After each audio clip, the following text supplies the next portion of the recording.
I lived in New Mexico for several years before moving to the Midwest. My friend Amy and I, both females, would spend many days exploring the remote corners of New Mexico, discovering abandoned ghost towns and enjoying the quiet, desolate beauty of the desert. One afternoon in March 2010, we were traveling from Ruidoso to Albuquerque. Always up for exploring, we took a back road rather than traveling the more direct highway. One leg of our journey had us on NM55. It's a remote, teeny tiny 2-lane highway. We loved those types of roads, up until that day.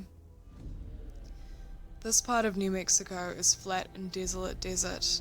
You can see for miles, and there is virtually nothing except dirt and rock between towns, and towns can be miles apart. So we were on NM55 going north. After a few minutes, we saw a white pickup truck up ahead of us going the same direction. Suddenly, he stopped his truck sideways in the middle of the highway, blocking both lanes.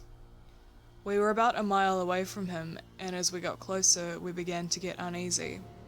We could see no reason for him to do this. We were the only other vehicle out there, and we began wondering if we should turn around rather than come up to him and have to stop. We were about a half-mile away from him when he pulled over to the opposite side of the highway, but his truck was still pointed the direction we were going. We tried to relax a little. Surely this guy was a rancher or something. Maybe he was checking something on his land. As we passed him, we noticed a few things. First, there was only one person in the truck, a middle-aged guy who never took his eyes off us. Secondly, he was talking into a walkie-talkie. A few seconds after we passed him, he pulled back onto the highway and started following us, but he never got too close. He would get to within a few car lengths and then drop back a little and then speed back up again to within a few car lengths. We were getting nervous. We realized how alone we really were. We had seen no other traffic on that road, and we hadn't told anyone about our great idea to take this detour. We checked our cell phones and neither one had signal. Typical for remote New Mexico, but scary given our present situation. Amy was driving and speeding up while I frantically checked the map, hoping to find a road that would have more traffic. There was no other road. We had to travel this one to get to the next town, Mountaineer. Turning around to go back the other way didn't seem like a good option. After a few minutes, we saw another pickup truck coming towards us. He was going very, very slowly, maybe 20 miles per hour, if that. This pickup was old and beat up, whereas the one behind us was newer.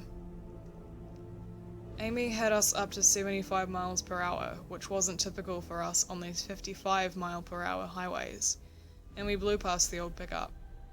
As we passed it, we saw that it was another middle-aged guy, and he was talking into a walkie-talkie.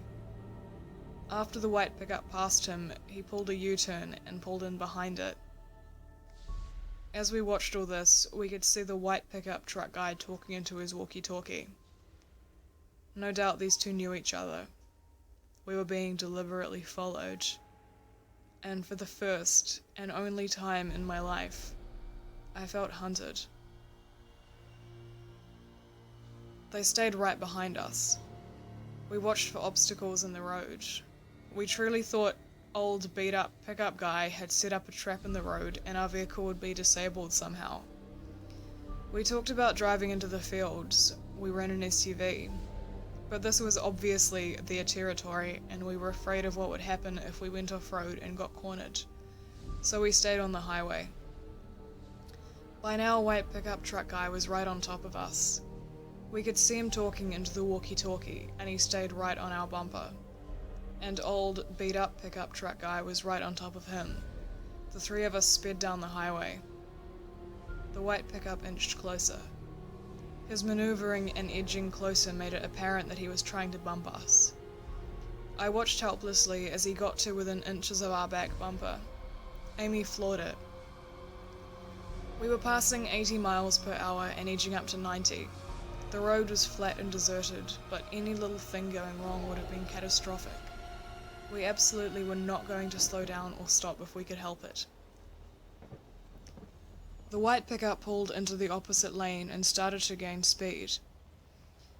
The only thing we could think of was that he wanted to pass us and get in front of us. If he got in front of us and his buddy was behind us, then we'd be boxed in and trapped. We looked frantically at the rocky desert on both sides of us. Our only option was to off-road it. Should we risk it? Could we speed through the desert and make it to safety in one piece? As we topped a small incline, we saw a sign that said Salinas Pueblo Missions National Monument, and it pointed towards the road on the left. And right at that moment, a blue pickup truck pulled out of that road and onto the highway in front of us. As we came up on the blue pickup, we saw that the plates said US Park Service. We looked at each other and then looked behind us. Both pickups did U-turns and went the other way. We followed the blue pickup to Mountaineer and then made our way to Albuquerque. I don't know exactly what those guys' intentions were, but they weren't good.